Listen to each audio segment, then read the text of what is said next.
Hi, my name is Rashika, and I'll be discussing an environmental tragedy that has been unfolding in Madre de Dios, Peru. Specifically, I'll be highlighting the impact of artisanal gold mining in the region.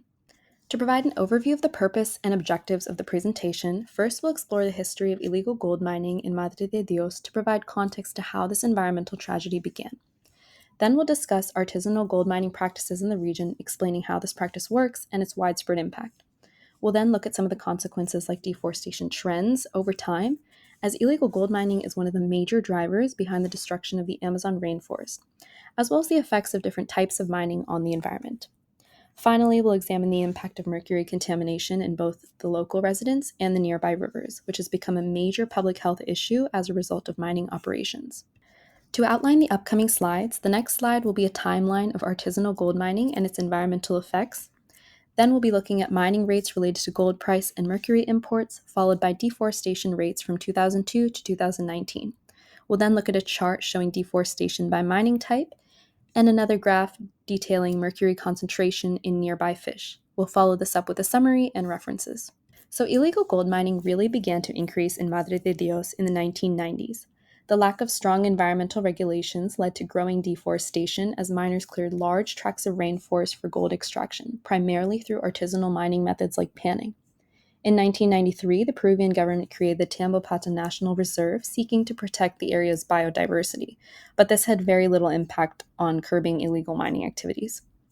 Miners increasingly used mercury to extract gold from sediment, which is a practice that has devastating environmental consequences. Studies revealed alarming levels of mercury contamination in both the human population and the aquatic ecosystems. Mercury pollution became one of the most pressing issues as it bioaccumulated in the food chain, harming not only local fish populations but also humans who relied on these fish for food. In 2016, the Mercury Free Mining Initiative was launched to encourage the use of safer gold extraction methods. However, illegal miners continue to defy these regulations. In 2017, the UN reported that over 50% of deforestation in Madre de Dios was due to gold mining. And in 2018, there were additional reports highlighting the mercury poisoning of humans and wildlife and the collapse of ecosystems along the Tambopata and Madre de Dios rivers. At this point, the Peruvian Ministry of the Environment reported that illegal mining had not only caused extensive forest loss, but it also led to the near total destruction of riparian ecosystems, where key species like jaguars and otters lived.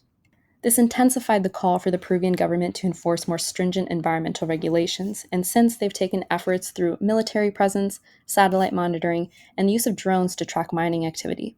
This next figure presents the relationship between three factors: gold prices, mercury imports, and the expansion of mining areas between 2002 and 2010. And there's a clear positive correlation between these three variables.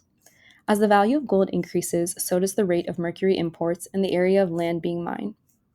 The rise in gold prices incentivized miners to increase their operations, which in turn led to an increase in the use of mercury. Mercury is a cheap and readily available alternative for extracting gold, and it doesn't require any special expertise to use. More eco-friendly alternatives like gravimetric processors are also way more expensive, so it doesn't allow miners to maximize their profits, making mercury a very attractive resource for them. In this line graph, we can see an overall upward trend in deforestation over the years, although there are some spikes and dips. The spikes are likely corresponded to periods of increased mining activity and higher gold prices, while the dips might reflect periods of regulatory intervention or fluctuations in the gold market. But despite these fluctuations, deforestation has been steadily increasing over time, and the increase correlates strongly with the rise in illegal mining activities, particularly artisanal gold mining, which requires large swaths of the forest to be cleared for extraction. And this continuous upward trend is primarily due to the demand for gold and the lack of environmental enforcements. This pie chart breaks down deforestation caused by different types of mining. As of 2017, the chart shows that minimally mechanized mining is responsible for the majority of deforestation, contributing to about 63% of the total forest loss. While highly mechanized mining tends to involve larger operations and more advanced equipment, it contributes to a smaller proportion of the total deforestation. This is likely explained by the sheer volume at which minimally mechanized mining is used, because it is a lot more accessible using basic equipment like simple machines and hand tools. So it's more important that we focus on targeting these less regulated and easier to establish small-scale operations when thinking about environmental regulation efforts, because it has the biggest impact on the landscape. This bar graph compares the mean mercury concentration in fish from 3 rivers, Tambopata, Malinowski, and Heath, during both the dry and wet seasons. In the Tambopata and Heath rivers, mercury levels are slightly higher in the wet season than in the dry season, with similar concentrations in both seasons. However, the Malinowski River shows a sharp contrast, where mercury levels are much higher in the dry season and lowest in the wet season, with its dry season having the highest concentration across all 3 rivers. Seasonal variation and possibly changes in mining activity or water conditions are influencing mercury levels, and the Malinowski River has more variable mercury concentrations, suggesting a strong seasonal impact on mercury contamination. In conclusion, minimally mechanized mining plays a significant role in the ongoing deforestation of Madre de Dios. The rise in gold production has led to an increasing reliance on mercury for extraction, further contributing to mercury pollution.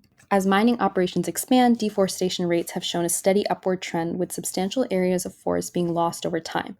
This degradation is compounded by the dangerous levels of mercury contamination, which poses serious health risks to residents and threaten aquatic life in nearby rivers. Therefore, we have an urgent call for more sustainable mining practices and policy enforcement in Madre de Dios.